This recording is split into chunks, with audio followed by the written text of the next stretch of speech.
Welcome to episode 54 of the Hoopsfix Podcast with me, your host Sam Nita, full-time British basketball advocate. And on this week's show, I wanted to go in-depth onto a specific topic rather than the sort of singular story of an individual. And that topic was British basketball teams competing in Europe. Most notably, the most recent one, Leicester Riders. So we spoke to Leicester Riders managing director and co-owner, who I hadn't fully clocked was co-owner until this show, Russell Levenston, to discuss what the Leicester Riders did in the 2018-19 season when they competed in the Basketball Champions League. And now for context, if you weren't aware, they went into the Basketball Champions League qualification round where they played Danish powerhouse Bakken Bears. Unfortunately, they were not able to pick up a win, which means they then dropped down into the FIBA Europe Cup, where they went 0-6, had a rough time with injuries, but also it was a huge learning experience, both on and off the court, which you'll hear all about. So we went in depth in all of that stuff: costs, sponsorship, fans, media, all of the sort of surrounding topics of what it takes for a basketball team to go in Europe, why a team hasn't gone into Europe in the 11 years preceding 2018-19 season, and why they obviously chose not to go back in this season, and whether they're considering going back in the preceding seasons. Super interesting conversation. As always, before we get into it, please do go check out our Patreon account, patreon.com/HOOPSFIX. There you can sign up to give us a monthly contribution of as much or as you like to support the work we're doing, to improve the quality of the work we're doing, and help grow our contributions to British basketball. So please go and check it out, patreon.com/Hoopsfix. Also, please take 2 seconds out of your day to give us a rating and review on iTunes. It would be much appreciated. It helps us, the podcast, spread far and wide. If you're watching on YouTube, give us a like. Make sure you subscribe. I always forget to do that. And then finally, if you want to reach out to me, if you've got any feedback, you can reach out to me on every single social media platform at Hoopsfix, or you can drop me an email directly, sam@hoopsfix.com. I'd love to hear from you and hear your thoughts. Anyway, that is enough from me. Here is episode 54 of the Hoopsfix Podcast with Russell Levenston.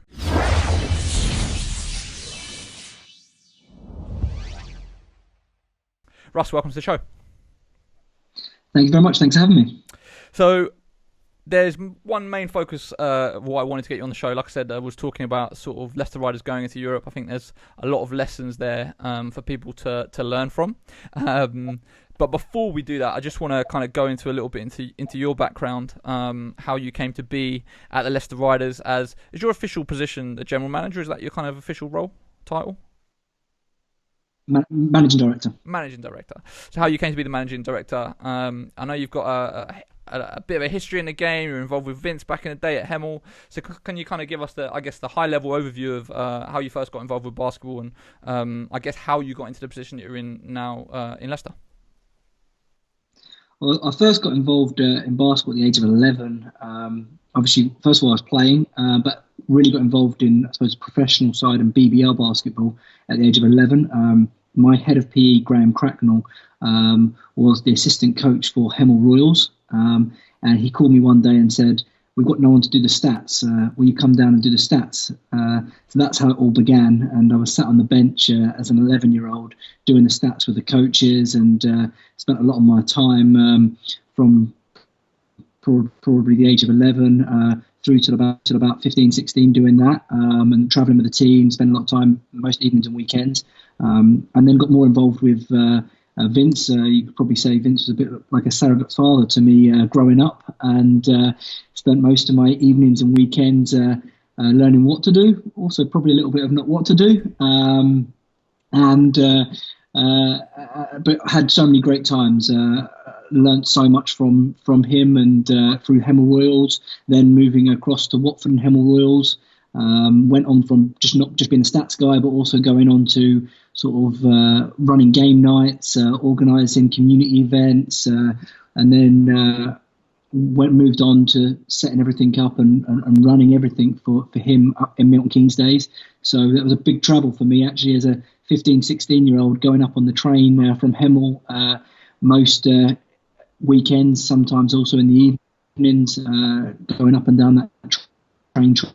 I remember them days quite, and really enjoyed my time volunteering and helping, and I suppose learning to do and how to run a British basketball club.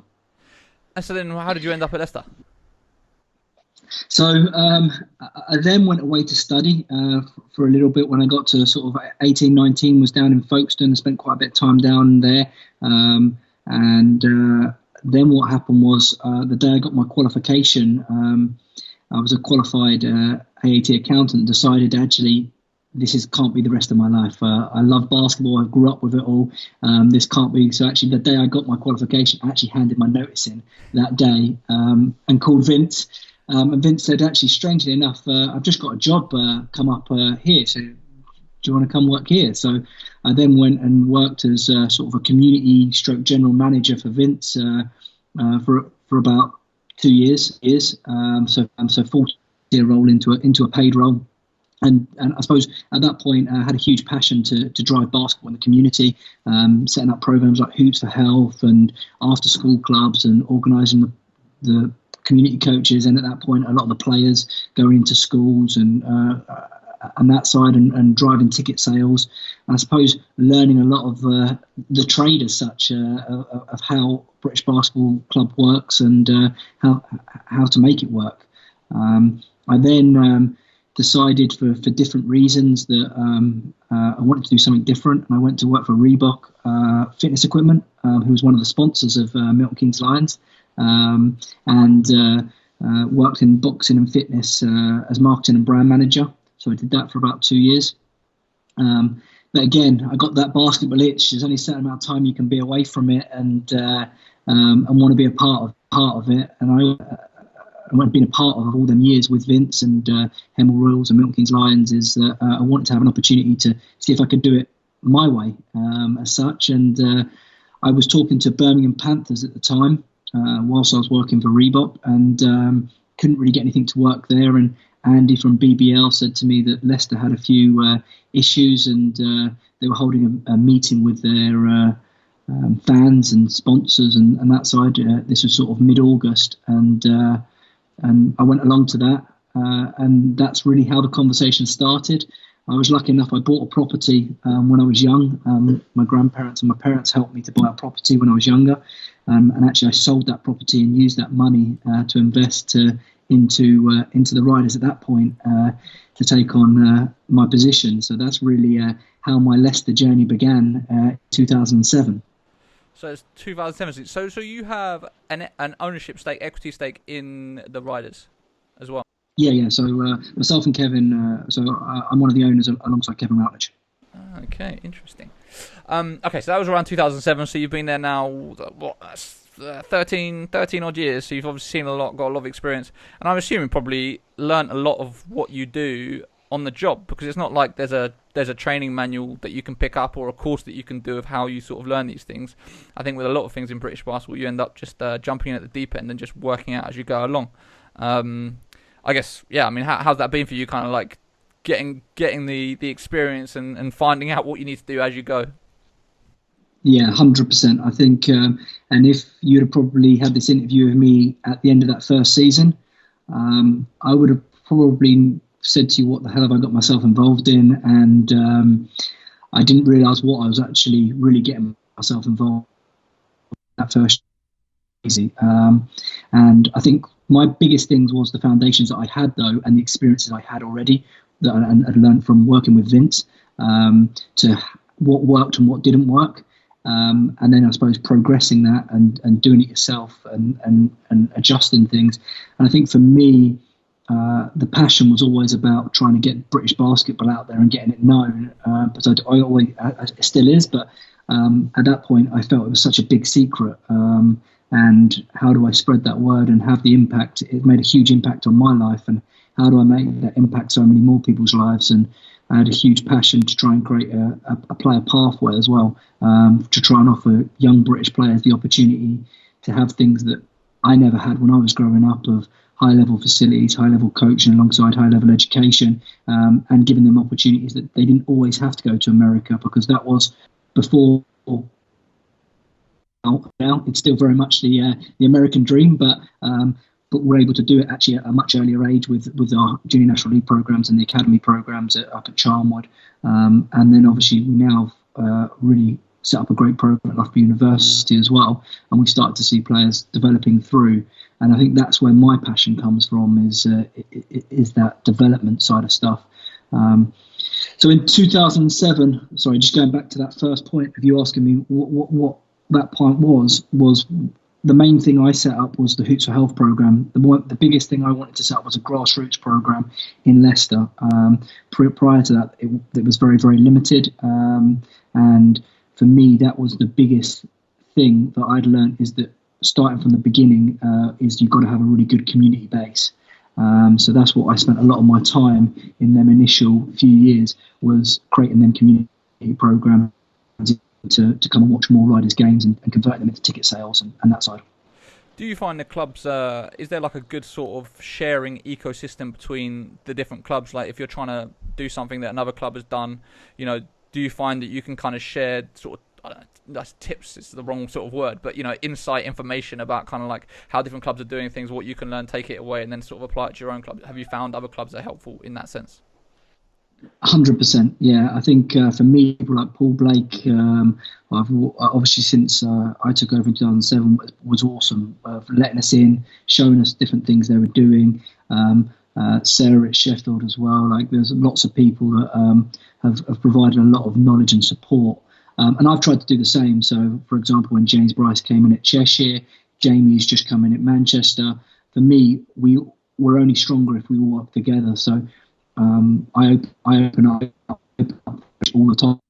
How I did it, this is what I did, provide them the documentation alongside it, and just try to share that as much as possible. And I think we need to do way better with that as clubs.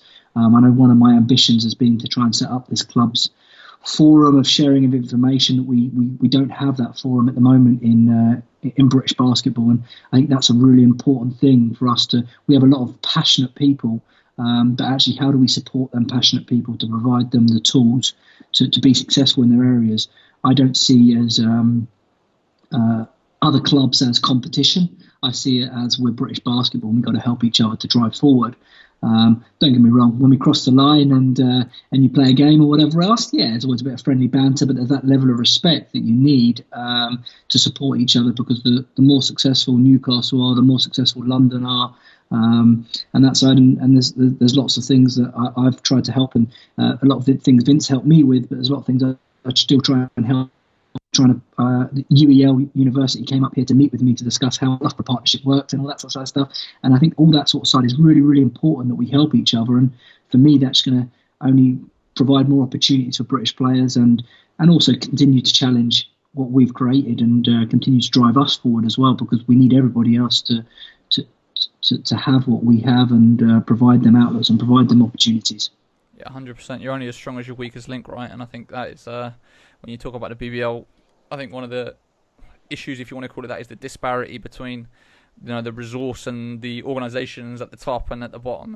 And the only way that's going to change is by sharing. But also, you need the money, right? You need the budgets. You need the people that are willing to invest in it to make it happen in the first place. So, there's obviously, like I said, there's lots of stuff to talk about, but I do want to focus on Europe.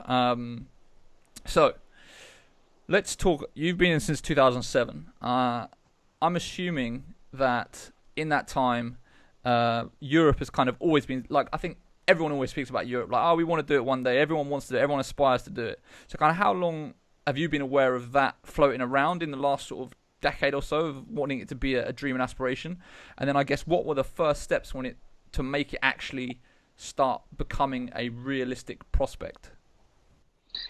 So if we start from 2007, my first aims and objectives was to create a sustainable BBL club in Leicester, because obviously previously it had lots of ups and downs, wasn't sustainable. So that was the first aims and objectives. And the second part of that was, I used to use this saying a lot in the office and to the staff, was, let's if we could just add a brick every single day and just keep getting better every single day and do something positive to move our club forward, we're going to be better. And if we add that up, and in a year's time, we'll be even better. And then I changed that to, let's keep adding a brick, and you never know, we might build an arena one day. Let's keep adding the foundations and that side. Obviously, that was the next step. We then built the arena, and then once we built the arena, that next step was, let's create a sustainable franchise, a basketball franchise that can play in Europe. And that's the ambition, is that we want to be a basketball club who's hugely successful, obviously, here in England, but we want to be sustainable in European competition. And that actually started when we knew we were going to get the arena and when we start to progress that, it started with inviting teams like Obradoro from the ACB, Akapi All-Star. We had a big tournament at Loughborough University before we even had the arena, knowing that that was eventually going to be an ambition of ours to try and compete in Europe.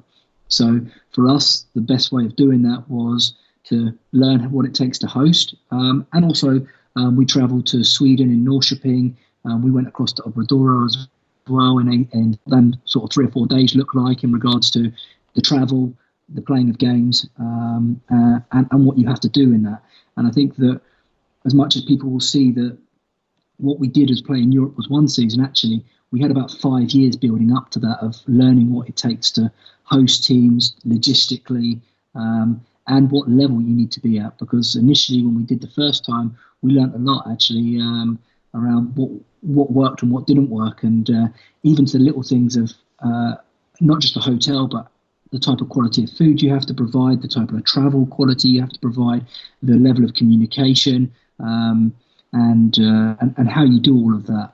And I suppose them foundations that we laid in pre-seasons for them 4 or 5 years leading up to playing in Europe gave us the ability to have the confidence that we could travel to places in Europe and play games, and same thing as hosting teams. Because, okay, basketball is basketball. When you cross the line, you've got 2 teams. That's the easy part, hosting the game part. Actually, it's everything before that and everything after that, and putting all of that together. And even to the extent it's not just the teams, but it's also the officials. One of the biggest things of coordination is the commissioner and coordinator and the referees, flights, travel, food plans, cost of all of that. That was the big step, I suppose, the next step from what we've done hosting pre-season wise to actually doing it in Europe, and also the immense amount of paperwork that took to meet all the FIBA regulations, and making sure that we didn't get fined every single game, and making sure that everything we didn't meet, that we had approval, that we got signed off from them. We had to obviously purchase a certain things like 24-second clocks that they had to have the decimal place from 5 down. There was a lot of that side of stuff. To be honest, we did a lot of research as well as visiting other teams that have played in Europe and trying to get a lot of budget information. One of the hardest things for me was actually get a legitimate budget from a team in Europe that said this is what it costs us to play in Europe. No one could actually provide that. Even the Irish team, I don't know if you remember, there was an Irish All-Star team the year before we played, and they did it. And that's a governing body that put that together, and they still couldn't provide us a full outline. They gave me some roundabout numbers on some different things, but it wasn't a really clear budget outline. So that was my biggest concern going into Europe of actually what is the amount of money we really need. So we put a budget together, and we weren't too far off of that from what we thought. But it was, if you have to charter a flight and that sort of stuff, and it's them sorts of risks that are a little bit out of your control, depending on who you draw. We were quite lucky, obviously, in the first round. We played Champions League qualifiers, and the first round we were pretty happy that we drew Denmark, Bakken Bears. Because the first thing was, before we even looked at basketball, was there was flights that was fairly reasonable that we could get to them and support that, and then obviously we were. Sorry. So let's not beat around the bush here. So the cost, right? Obviously, you're just saying it's hard to get an idea of the budget, and teams weren't giving you specifics. Yep. When other BBL teams or any team, how much is it going to cost? Like on top of what you're normally spending. That sort of foray into Europe, what you ended up doing, how much more did it actually end up costing you guys in the club? We looked at, the number was 100,000 for us. We didn't actually end, we were a bit shy of that. But for me, that's what the number was. We increased our playing budget a little bit, but the majority of 80% of them costs was actually on the operational side of stuff, of delivering Europe and that sort of stuff, and ensuring. So when you know that you need an extra 100 grand compared to what you normally have, like, how did you fund that? What was the process? Like, was it a case of, we're gonna obviously have extra game nights at home with European competition, so we're gonna sell them out, so we're gonna get revenue that way? Is it okay? We need to find a sponsor, and they're gonna have to put the money. Like, kind of, how did you approach coming up with another six figures?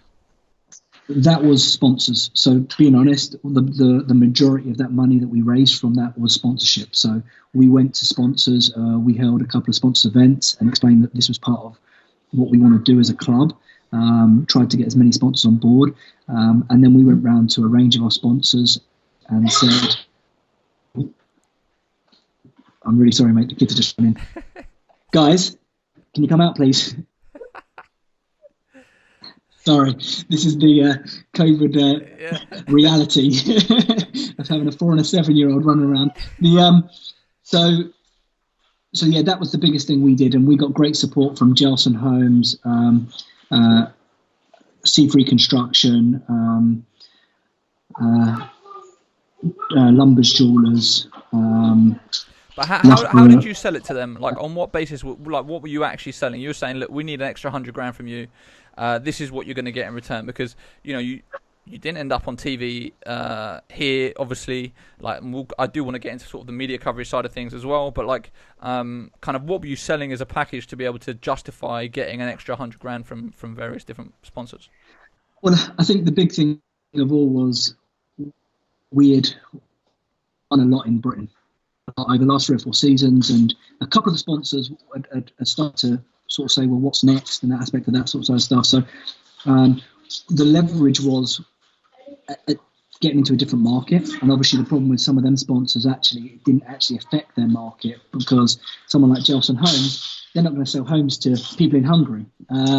So it was very much around the vision of the club and the support that they believed that was the right thing for us to do as a club. And I suppose we've done a really good job at working with them sponsors and engaging with them and making them feel part of the club. They're not just a sponsor; they're actually a key piece and a key pin to the club.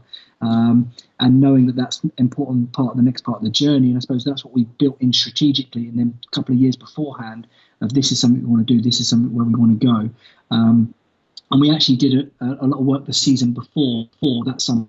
We did that summer, but we decided, let's have a full year at it. Let's have a proper go in regards to making sure that we get everybody's support. And I suppose it's working with them, sponsors and people, to explain to them that yes, they're going to get certain coverage. We did try and get into new sponsors, but again, like you say, they want to see numbers, they want to see details, they want to see what's the viewing audience is, what's all of that aspect of it. So we really tried to use the basis that we had as a club and sponsors to ask them to provide additional income that they wouldn't normally provide us on top of the budget to support us going into Europe.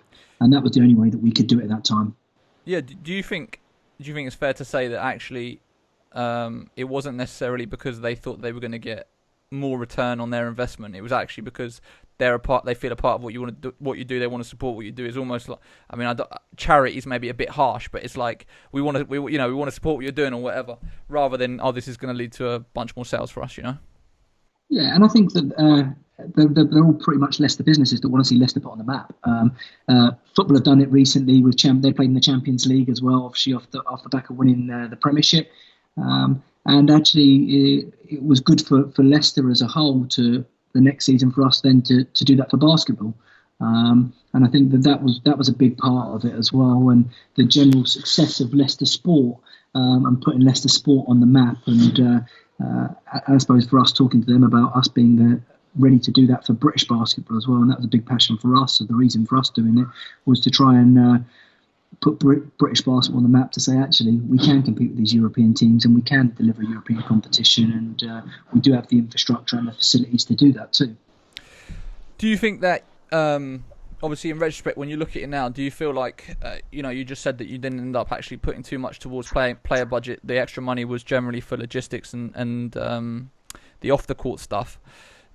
Do you look back and think, actually, you need to spend more on player budget, because essentially you were using almost the same budget that you'd have in regular competition going into a competition where I heard Rob say on a pod the other day, he was saying that you're playing against Asari and they've got players who've got a salary that's more than your entire roster's budget. So like, in retrospect, when you look back on the experience, do you think actually we should have had more money to spend to bring in better players?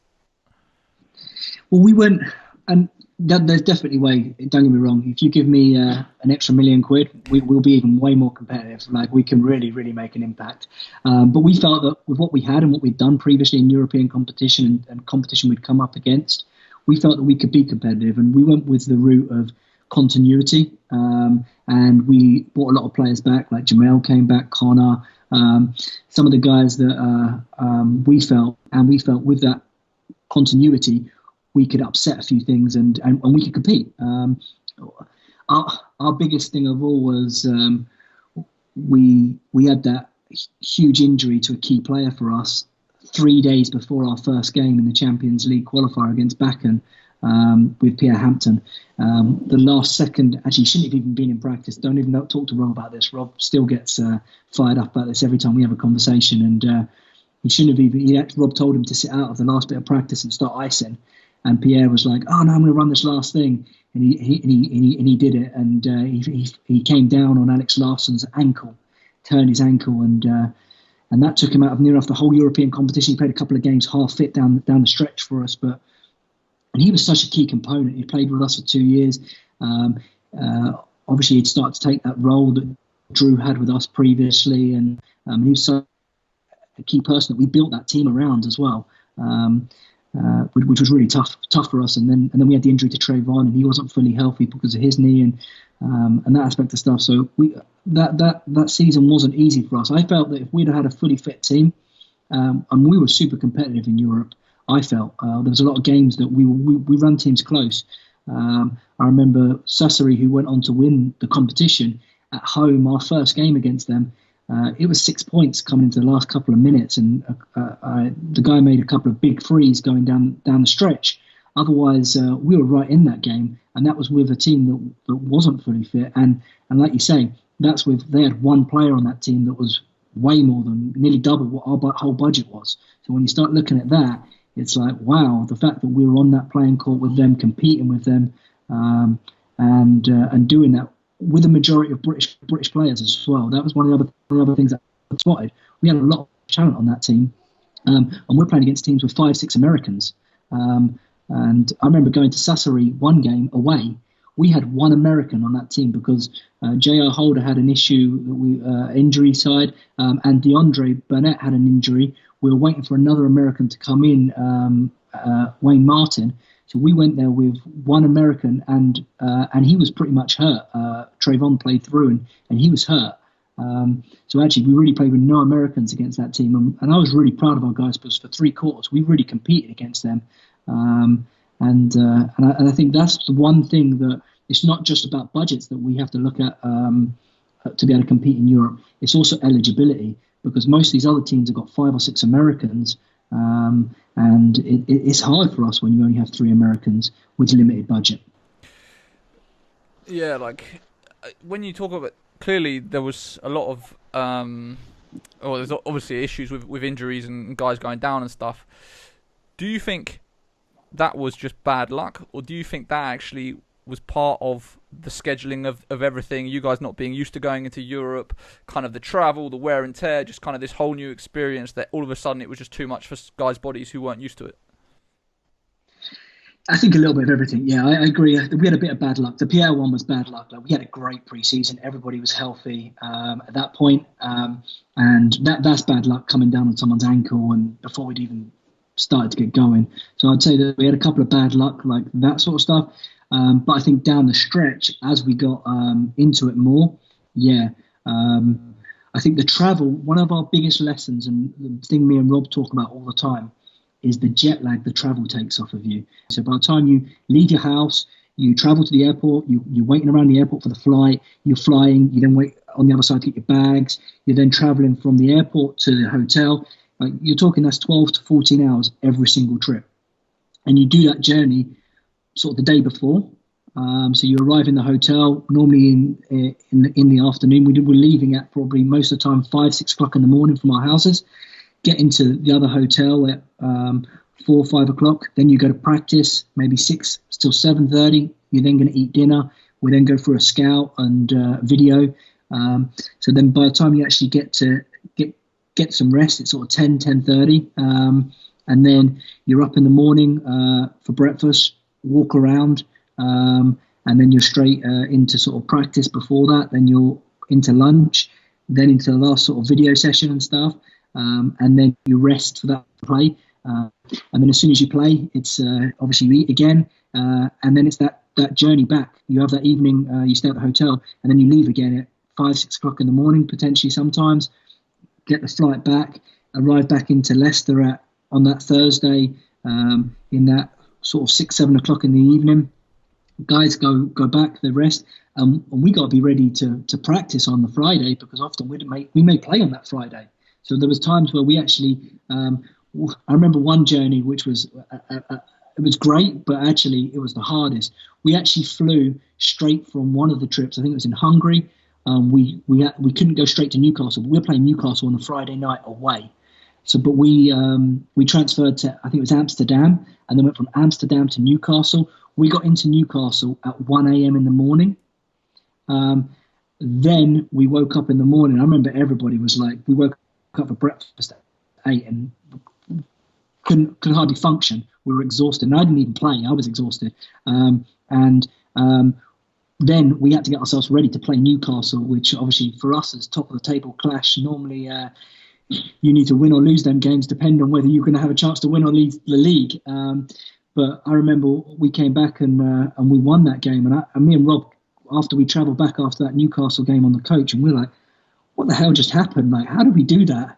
And I think that's one of the biggest things. And there was times where on that journey, we played on a Wednesday away. We then had 2 games at the weekend, and then we played away again on the Wednesday. So we're talking about all that travel, plus playing 2 BBL games in the middle. I know Rob's mentioned this in a few of his podcasts previously, but when he talked to the other coaches and they turn around to us and say, what have you got this weekend? And they're like, we'll play on Sunday this week because we play Europe this week. So they make sure that we've got time to recover, and we're at home on the Wednesday. So they've adjusted the schedule for them. And we're like, we play Friday, Sunday.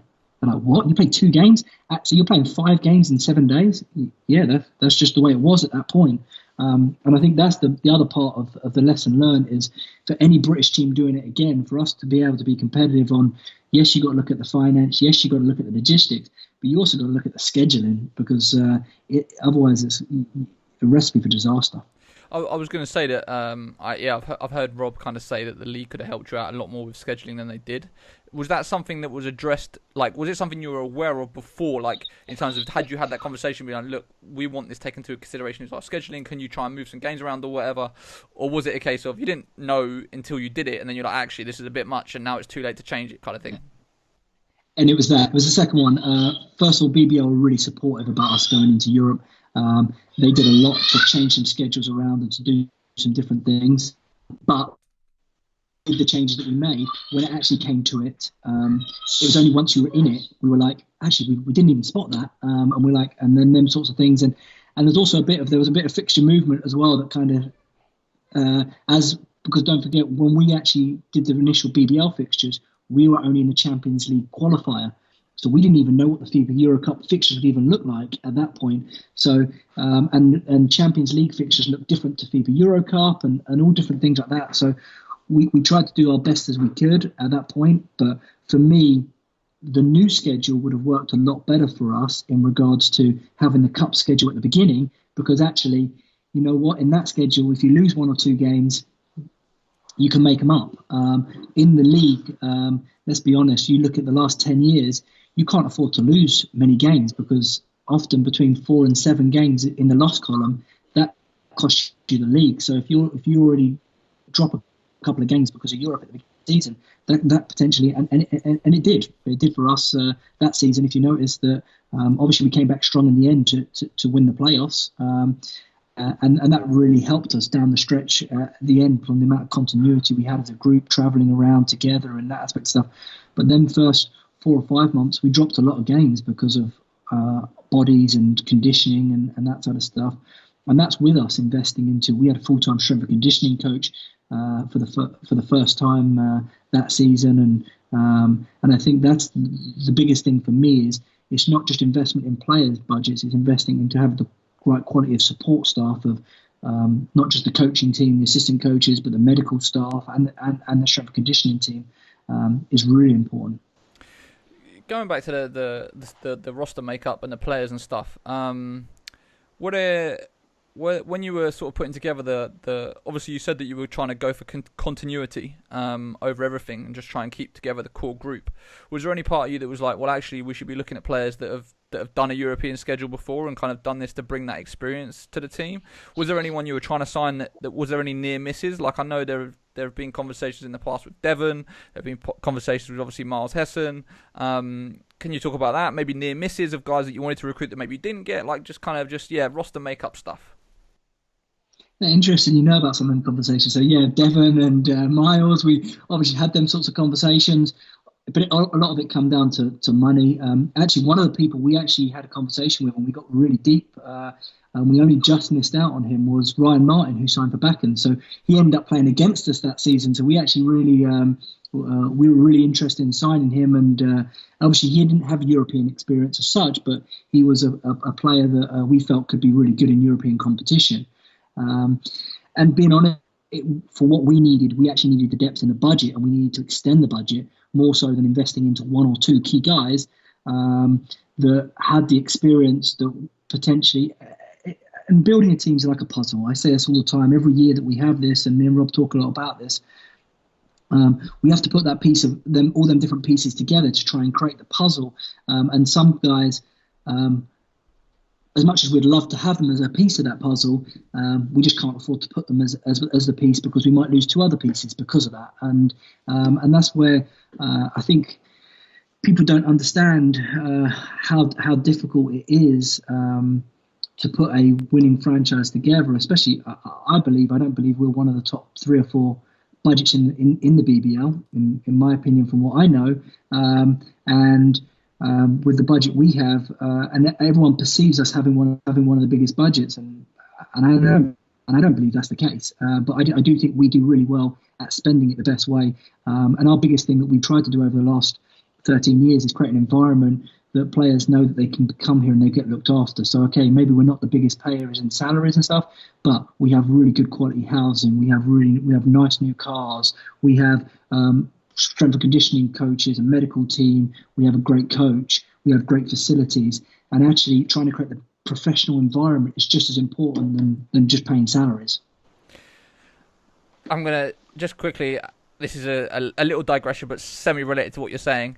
I've always felt like having Joe Pinchin was a massive draw because all of a sudden all the players can get these fancy looking graphics and these photos and kind of a brand, so to speak. How much of a blow was it for you guys losing him to Chicago Bulls this season? Yeah, and I know Joe obviously in the last couple of years was the face of that, but I also want to give a shout out to Pete Simmons at 5 or 6, because to be honest with you, it was him coming on board 8 years ago when we rebranded the whole club off the back of winning the league, and that was a big part of what me and Pete spoke about, was there was lots of different images and different things people thought about Leicester Riders prior to that 2013 era, and when we rebranded the club at that point, and he was a big part of that, the whole perception of it changed. And he helped to start with that side of all of our branding of us as a club. And then, being honest, when Joe came on board at a similar time, he came on board first of all as my operations manager. There was no even inkling about him being a media guy or a photographer, a video guy or anything like that. And actually, once he got into the operational side of stuff and really got on board with all of that side of it, we sat down and spoke, and he worked quite closely with 5 or 6 and that side. And all of a sudden, he became a YouTube master. He learnt his trade. It's probably the best way of putting it. Every time I ask him, how did you learn how to do that? YouTube. And it's phenomenal what he did. And obviously everyone sees what he did over the last 3 years, but that 3 years of learning his trade before that, of learning what works, didn't work, and all that side of stuff, was phenomenal. And the amount of time he put in, and yes, 100%. Now it's really easy for us when we're recruiting players and that sort of stuff. I can send them the link to our social media, or I can send them the link to one of the O2 finals and that aspect of stuff, or even one of the games in our own arena. And all of that helps massively. And Joe, for me, he was like one of the founding members of the new era of this club. And I still speak to him quite regularly anyway, and he's still doing quite a bit for us here and there, especially for Loughborough at the moment. Obviously, he has a huge passion, and that was one of the programs he spent a lot of his time on for us as a club. And he'll always be part of this club, and this will always be his home as such in British basketball, and hopefully long may that continue. But it's phenomenal for us. For me, it was all about developing people.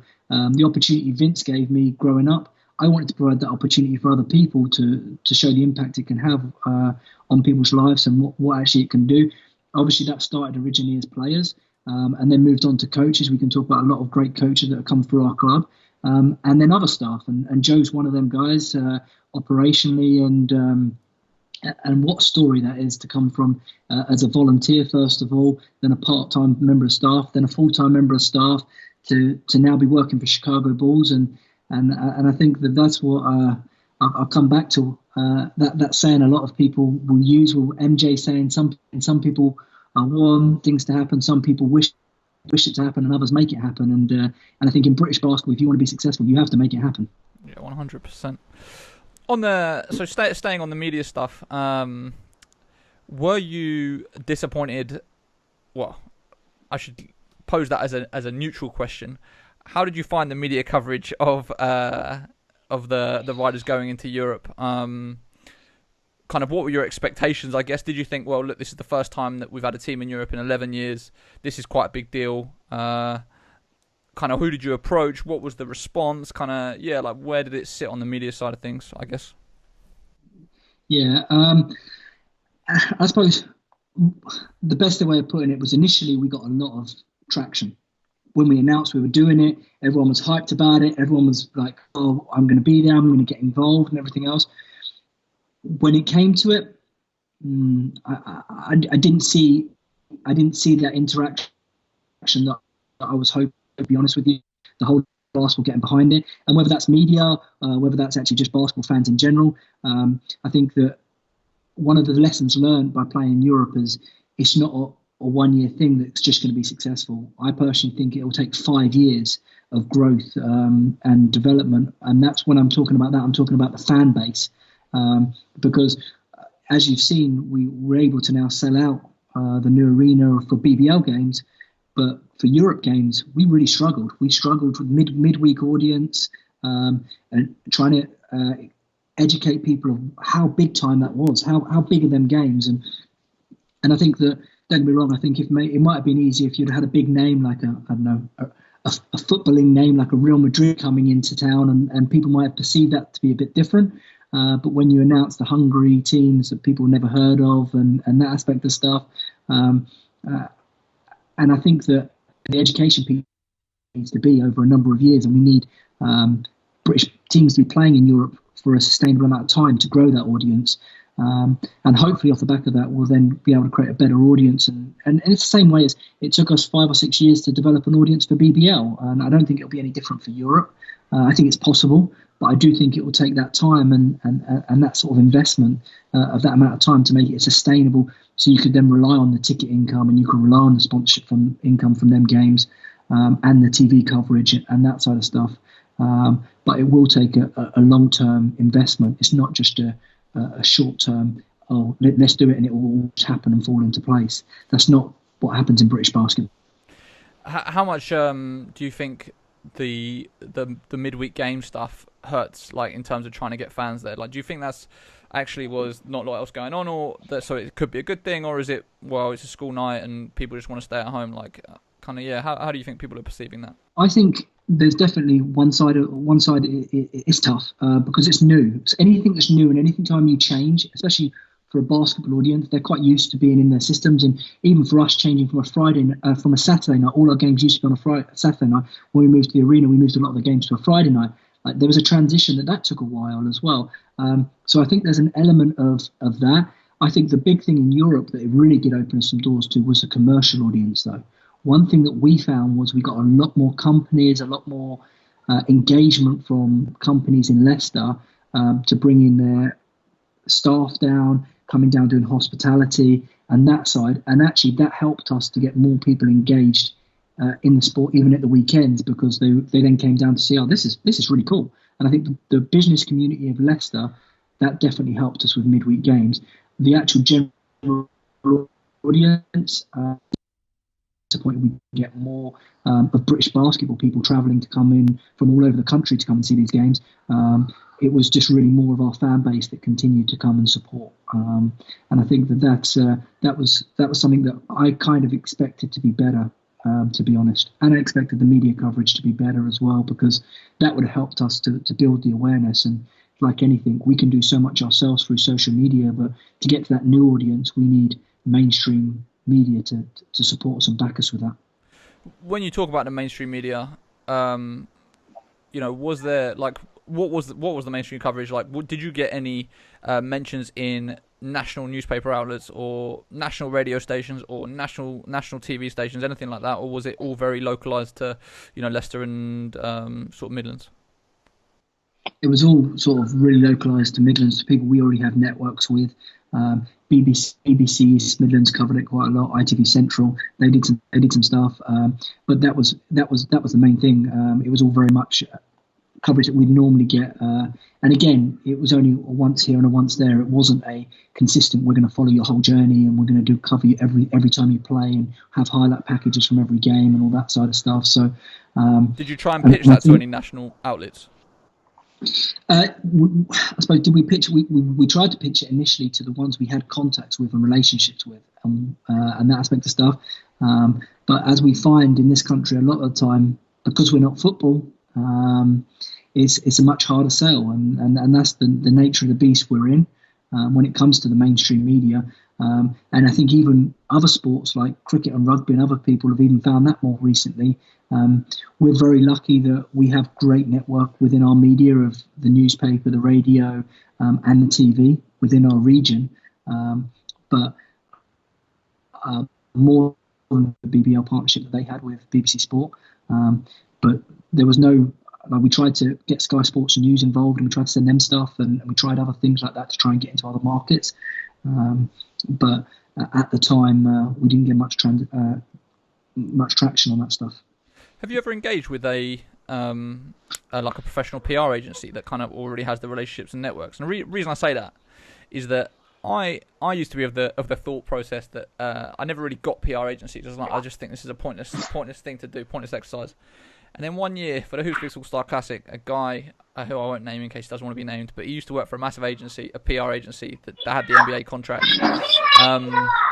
and he offered to do some help me out with some of the stuff for the Classic. And just like that, before you know it, I was had a full-page spread in the Evening Standard. I was interviewed on BBC Radio 2. I had another piece with TalkSport. And it was literally it was the same. I was doing exactly the same thing I do every single year, but it was just purely from having someone with the relationships and the connections. They opened up all those doors. Is that something that you've ever thought about or ever tried to do? Yeah, we've tried to work with a few different agencies on some different things. And the problem I found was, and I think the one with Europe is, we needed really the national organisations, and a lot of them are based in London. And that's where I think if we were playing in Europe in London, it might be a whole different beast a little bit. I think the difficulty we had was some of the people we spoke to around our area and East Midlands based didn't have them national contacts that I think we needed. And then when we went to, I did try actually speaking to a couple of ones in London, but they couldn't understand the message of you're a Leicester-based organisation and how that would interlink and stuff. So I think that's where we struggled at trying to get into that national agency market. And I think that there's definitely a market for it. And I agree, any support we can get, and we've been successful with working with them to get BBL club sponsorship from working with some different agencies who have people on their books and can get us in front of people. Because I think that's the biggest thing for us is if we can get in front of people, we have a pretty good track record of converting them and getting them on side and getting them to feel part of the club and getting them engaged. And I always say this is, if we can get a sponsor to come down to a game, I feel pretty confident that they love what they see and they want to be involved, and they see the impact we have not just on the game nights but the community activities, the player pathway activities. And I still think we're the biggest secret in town, and so many people that we go to, especially companies wise, I've never been to a basketball game, I don't really understand basketball, but when they come down, they bring their wives down, they bring their families down. It's wow, and it's that engagement that helps us with, I suppose, sustaining sponsors and that relationships we have with them, and then being part of something. And I think that's a big selling point we have from British basketball that we can do with companies that maybe other sports can't do, that they're just in there just as a sponsor and as a marketing. We actually have that. They're part of the Riders family and they're part of the club and that side, and they feel part of it. And I think that's really important that within British basketball that we can offer that. So we're talking about, an extra budget needed of $100,000 to go into Europe. When you then look at the results, is it fair to say that it was $100,000 loss, or was there actual any returns on that $100,000 investment from a club standpoint? Well, it depends on what you class as a loss, because actually we actually recouped most of that money. So actually it wasn't that much of a loss. There was a little loss in there, but nothing crazy. And that just obviously got built into our overall club budget that year. So actually, overall in that European season, we did really well. So thanks to the sponsors who supported us in that journey, we did okay in regards to ticket sales and them sorts of things. So we generated some income from that. And we were able to sort of make that work to the best of his ability. But for me, that wasn't a sustainable model just to continue doing that every year. What we had to do is find a way for us to be more competitive. We had to find a way to, and I think that's the reason why we didn't do it last year, was we wanted to take a step back, learn from everything that we had, and create a plan that would be a sustainable model that we could continue to grow and continue to develop that, so that we weren't just relying on potential or a number of sponsors that potentially could pull out year on year, and then you're in and out of Europe like a yo-yo, and that's not what we want.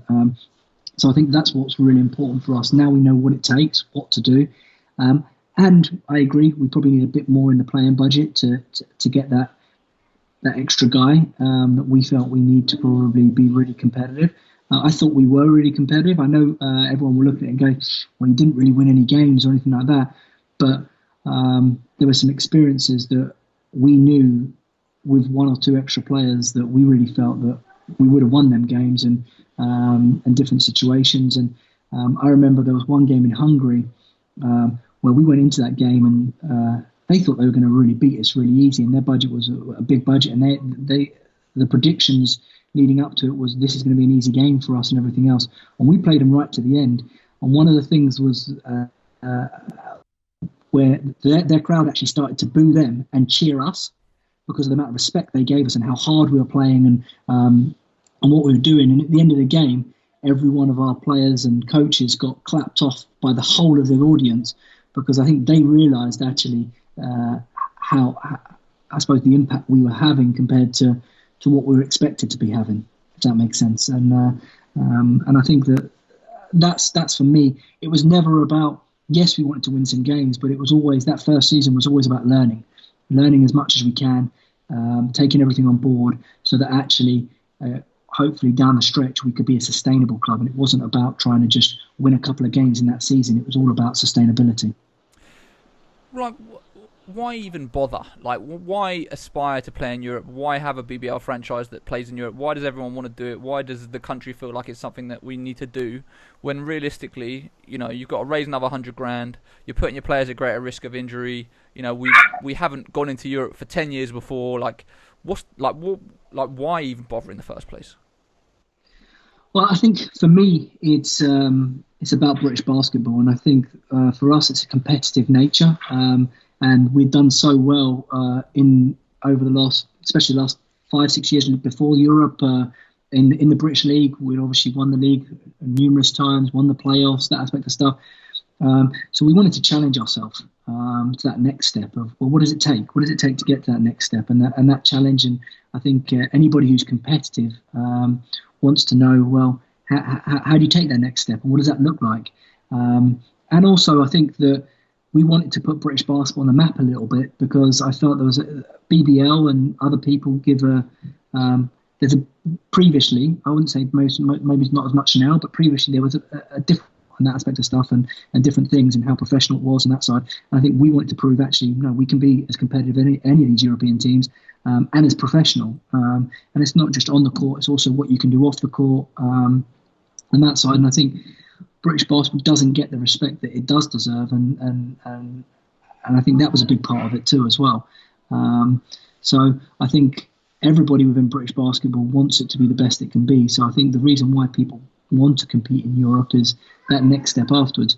Yes, I think the lesson learnt is that it didn't make an enormous amount of financial sense, but hopefully in time with the lessons we learn, it can make financial sense. At the end of the day, you have to have an investment into business with anything.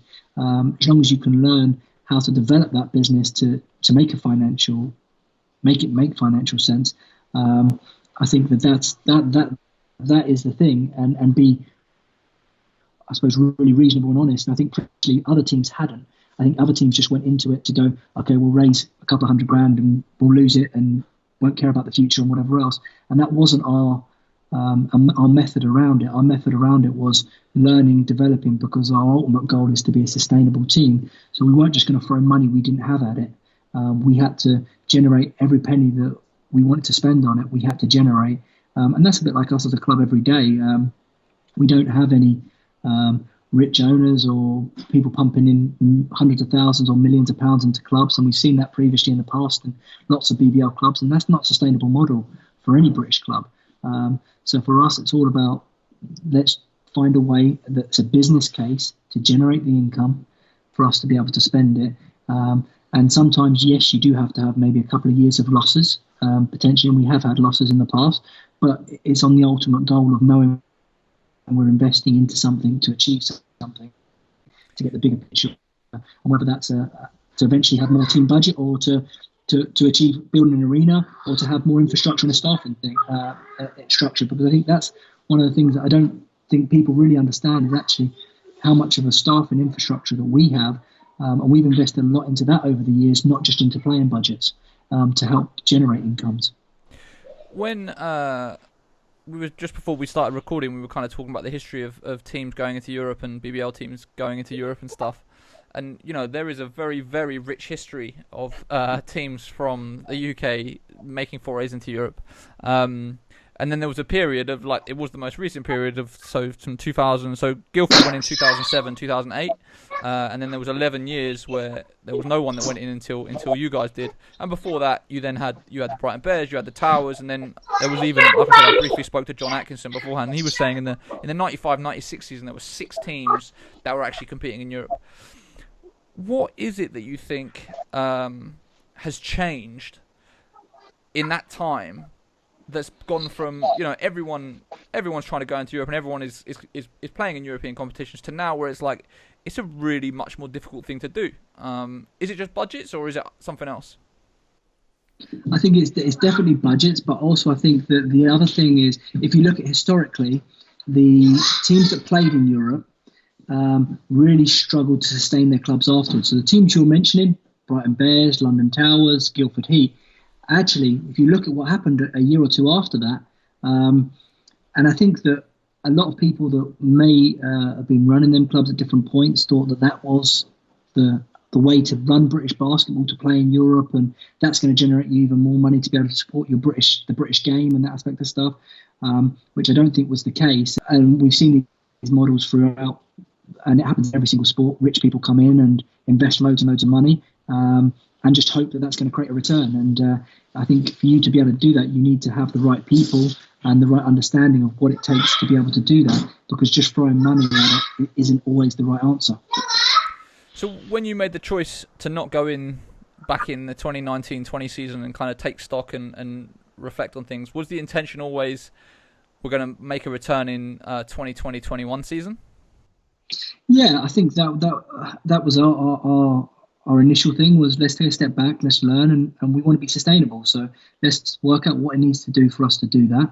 And that's what we were doing. We were putting a plan together of what do we do to make this sustainable and to be even more competitive. We know what it takes. We were competitive, but what does it take to maybe win some games this time or move on and to the next round and stuff like that. So that's where we're up to, and that's still a big ambition of ours. Obviously, current situation with where we're at now and COVID and not even knowing when the season's even going to start for the BBL, let alone trying to play in Europe and travel and all them other things. Being honest, right now, that's going to have to go on hold because our priorities are obviously survival, making sure that we can get back into to where we were before and get the club going again once the season starts and that aspect of stuff. And that's all of our efforts and that side will be put when we get that opportunity and we know what we can do. So for the moment, that European plan will be put on hold, but only on hold to hopefully to bring it back out again. It's definitely something we want to do in the future. It's a big part of us as an ambition as a club, and it's part of our mission to be a sustainable club that can play in European competition. Touching upon the COVID-19 stuff at the moment, kind of what's the latest from the league in terms of where you see things happening? You know, do you see this season being completed at some point? Kind of what are the options on the table? Where are the sort of team owners sitting on kind of what is going to happen and what they want to happen? I think as we sit here middle of May and looking at it, obviously it's meant to be the O2 finals, which obviously isn't happening on Sunday. Honestly, on my point of view, and this hasn't been decided yet, and we're having weekly meetings with all the club owners at the moment having these discussions, but my point of view is I can't see how we could potentially complete the season on restart it just like that. We've got players all over the world and different places and that sort of stuff. A lot of them have gone home. And who knows when that could even start. And I think our biggest issue is as a sport is it'll be impossible for us doors because we're so reliant on the fan base, ticket income, secondary spend, and that aspect of stuff. It'll be really hard for us as a sport. We don't have huge broadcast contracts like many other sports do. That 60-70% of their incomes in some other sports, or even more than that, on broadcast contracts. So we're very reliant on the running of the club and getting bums on seats and things like that. So I think until we get some understanding from the government of when that's possible, when that can happen, it's hard for us to make any defined decision. But I think looking at the time period that we're working on, I think one of the main priorities is just hoping that we can start the season at a normal period in the current situation, let alone what we do with last season and how we finish last season. Who knows? In terms of how you're operating Leicester Riders, are you planning as usual with the assumption that the 2020-21 season is going to start as it normally does and just sort of looking at players for that? Or is that how you're approaching it? I think we have to. Obviously, one aspect of it is the BBL team. We have a huge amount of other programs and that sort of stuff as well. But at the moment, we're planning everything that we'll start the season as normal. And I think that's all we can do, and then react depending on as we get updated advice from government and our partners to what we can and can't do. I don't think we can do any more than that because we don't know any more than that. And I think all we've got to be is hopeful that we can start this season as normal in September. And then if we can't, we have to be reactive and have plan A, plan B and plan C and what that looks like. If you were to put money on the next BBL team we're going to see in Europe, based on what you know, who do you think it will be? Well, I think obviously everyone's seen the announcements recently of what's happening down at London, and I think if that investment company and knowing Vince and knowing his ambition that he wants to play in Europe and that aspect of stuff, if all of that works out how it should do, let's be honest, I think that probably is the next the spot. Obviously, I know Vince hasn't announced anything yet or done anything around that, but I think that that has a potential. Whether that's next season or the season after, who knows? And then we'll then have to decide coming out the back of this. Of obviously, we have an ambition to continue into Europe. I think Newcastle have said it previously as well. They have an ambition as well. But hopefully, in the next 5 years, it'll be nice to see. Potentially, if everyone can make it work financially in the club, 4 or 5 clubs playing in Europe and helping put British basketball on the map. Like you say, the good old days that are spoken about at different points when it happened before. Is there been any talk about, like I've heard rumours of potentially the league changing status quo on number of imports that are going to be allowed Americans and stuff like that, and then obviously the other big thing that ties into is obviously Brexit is happening and how that potentially is going to change things. Kind of what's your knowledge on that and where do you see that going, if anywhere? Tough question for me on that one because I know what the answer is. I don't know if it's been announced yet. But one of the things is, and I think it has been announced, and what we're recruiting to at the moment is that we're allowed to have 4 Americans or 4 certificate of sponsorship players next year. It used to be 3. So it has been moved to. It is being moved to 4.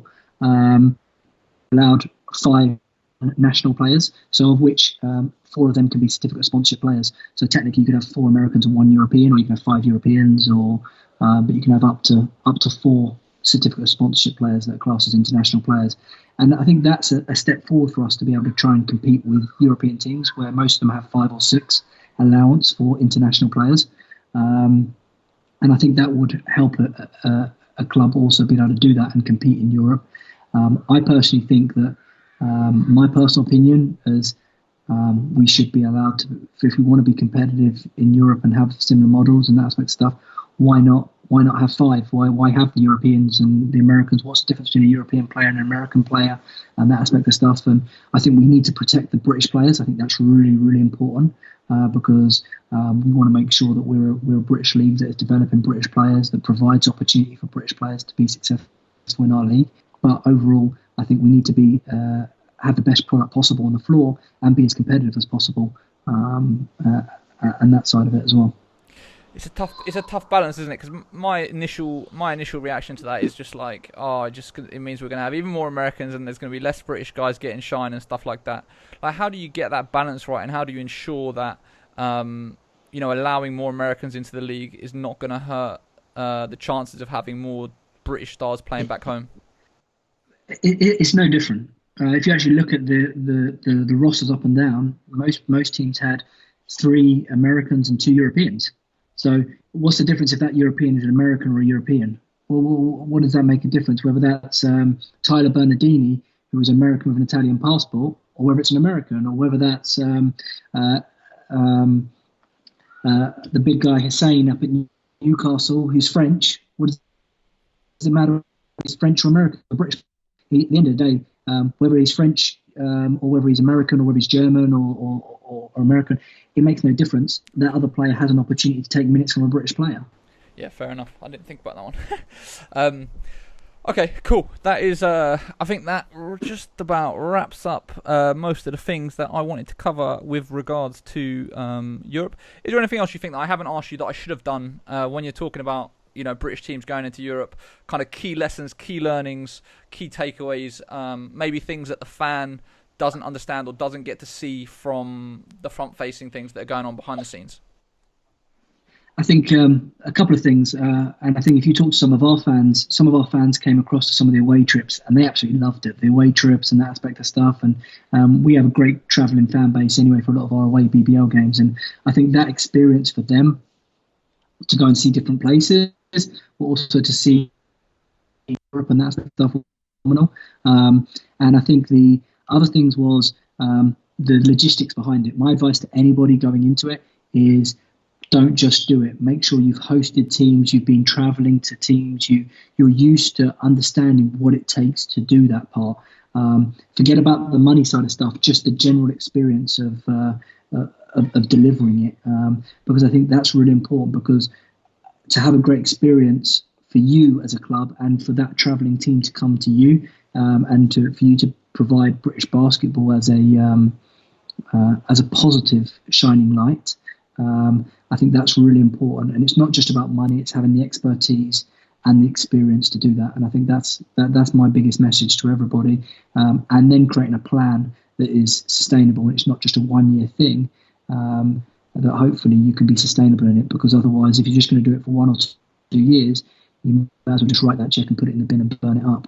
It's got to be a plan that can be financially viable in years 3, 4, 5, that type of situation. Otherwise, what are you doing it for? Was there anything that you changed in the running of your club in domestic competitions, like the way that you do things? Is there anything that you've changed permanently as a result of what you've learned in Europe? Yeah, I think the expertise of quality of people we need off of the court, so medical staff, strength and conditioning staff, I think that was a big learning curve for us, understanding the infrastructures of other clubs, but also understanding what we need to be able to be competitive at that level. I think the professionalism of the team at the next level, we had most of that in place already, around practice schedules. The big thing was actually we learned a lot about is eating. We learned a lot about nutrition, and how important nutrition was. And we put a lot of that into BBL now. And I suppose we're able to do that, but for our away games and stuff like that. So we used to travel to Newcastle, Glasgow and Plymouth in a bus on the day of a game. We don't do that anymore. So now we all travel the day before. We'll stay over, we'll eat right, and we'll be prepared and we'll be ready to go in them games. Whereas before, we would just travel on the day. So I think there's certain things that we've learned and developed off the back of that, the importance of togetherness of a group, and preparation, and nutrition. And I suppose a lot of stuff off the court to ensure the players can be really successful on the court. And then final question. This is the real final question. I know we're talking about the the initial step of going into Europe, but the thing that we've heard repeatedly over the years is the EuroLeague, and how much the EuroLeague wants specifically a London franchise. But of course, the money and the budgets that we're talking about are many, many multiples of what you would need to go into the Basketball Champions League or the FIBA Europe Cup. Could you see a world that we have a EuroLeague franchise in the next 10, 15 years? Do you think it could happen? How realistic is it? Do you think there are investors that are willing to make it happen? What is your stance on that? Do you just think it's just way too much of a big step at this point?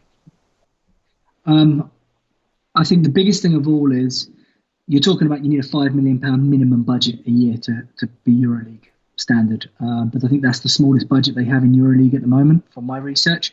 Maybe I'm wrong on that, but that's what when I looked at it before, that's the type of budget you need. So I think that to build a sustainable club, you're looking at 3 to 5 years. So you got to find investment of between 15 and 25 million, I think, to be able to run that team in London to make it a viable franchise by year 5, in my opinion. And I think that's the key question is, does somebody want to invest into that type of money, and can they get the right people to make that a financial business that can pay them that money back after that period of trying to if someone's putting 25 million in a high risk, they may want to make 100 million back. So you've got to work out how long is that going to take. And I think that's always the biggest thing. I think it's possible. I think if it's done right, it is possible. But you've got to find the right people, and have the right plan to do that. Perfect. All right, we'll leave it there. Russ, thank you so much for joining us today. Super insightful. Really appreciate it. I really appreciate it. Thanks for having me, and thanks for all the great work you do, Sam, for British basketball.